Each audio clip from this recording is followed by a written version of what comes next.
Well, I didn't want to merchandise.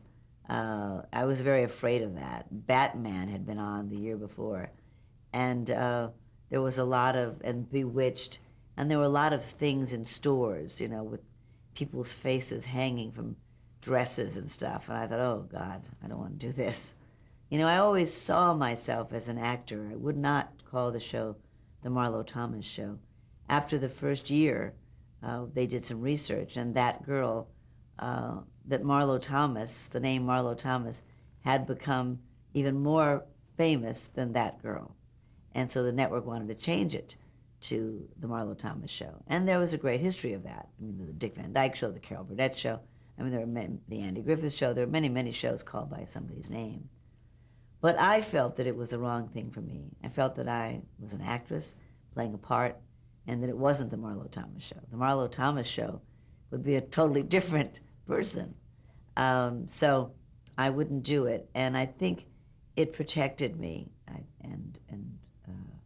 from merchandising my person.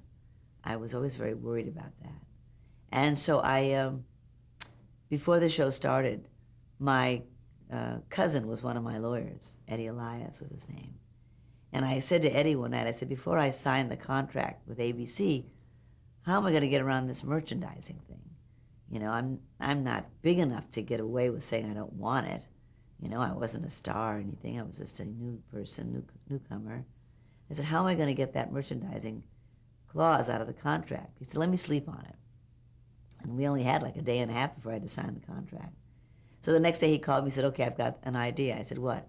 He said, you sign over your merchandising rights to me. And so when you go in to sign the contract, just say you don't have the rights. You can't possibly enter into a contract with them for your merchandising rights because you've already signed them away to your cousin, who's a lawyer. So I said, great. So that's what we did.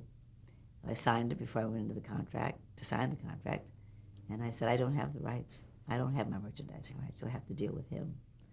So that was that, the end of it. So then they came to me all the time, you know, would I do a dress line, would I do a cosmetics line, a perfume line, and on, and I didn't do them. The only thing I ever did were dolls and makeup for little girls and those kind of things that I thought were sort of harmless, coloring books for little girls, that kind of stuff. I mean, they didn't make big money, but at least, you know, I just couldn't bear the fact that my face would be hanging from clothes and